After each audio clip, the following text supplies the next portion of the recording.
Siamo con Francesca Salviato del Dipartimento Legalità della CGIL del Veneto e in modo particolare parliamo di legalità, campi della legalità, di un'iniziativa importantissima in occasione il Vento della Memoria semina giustizia, 30ª giornata della memoria e dell'impegno in ricordo delle vittime innocenti delle mafie, è vero?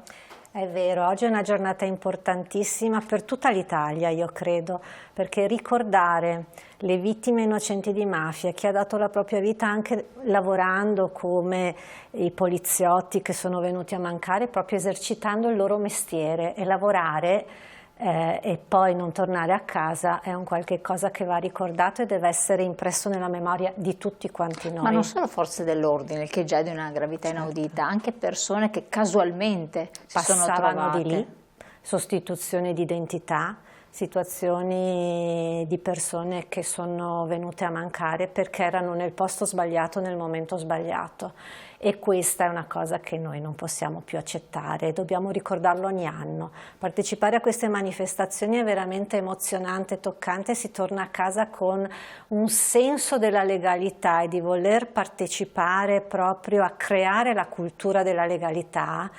È importantissimo. Non solo tra i più giovani, che è fondamentale, quindi la trasversalità dell'iniziativa anche dello SPCGIL che coinvolge sempre anziani e giovani, ma un po' a tutta la società, perché tante sono le aziende, le imprese che sono coinvolte in infiltrazioni mafiose. Si stima, proprio la CGA di Mestre ha fatto una stima a fine di quest'anno che circa 15.000 aziende in Italia sono soggette, possono essere oggetto di infiltrazione mafiosa. Sono tante, sono decisamente tante, e il giro d'affari delle mafie è circa il 2%, sempre stime al ribasso della CGA di Mestre, il 2% del nostro PIL nazionale.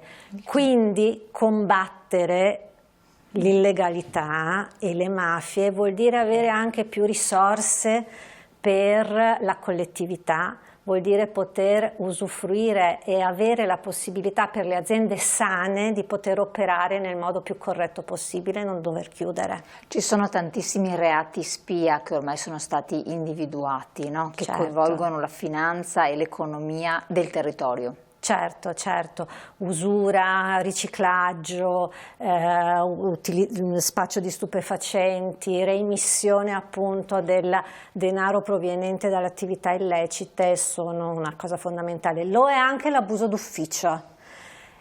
È stato cancellato quel reato, anche però quel reato, esatto, sul atto discorso, spia, insomma. È un atto spia, sì, assolutamente. E poi chiudendo ricordiamo i tanti campi che vengono organizzati tra i più giovani e ovviamente dallo SPCGIL per riutilizzare questi beni sottratti alle mafie. Riutilizzare questi beni, creare appunto quella cultura della legalità, creare quell'alleanza transgenerazionale fra i più giovani e i più anziani, e quindi creare la consapevolezza che assieme si può fare tanto. E allora, grazie Francesca Salviato di essere stata qui con noi, grazie allo SPCGIL di averci consentito di aprire questa importantissima pagina e a voi come sempre di averci seguito.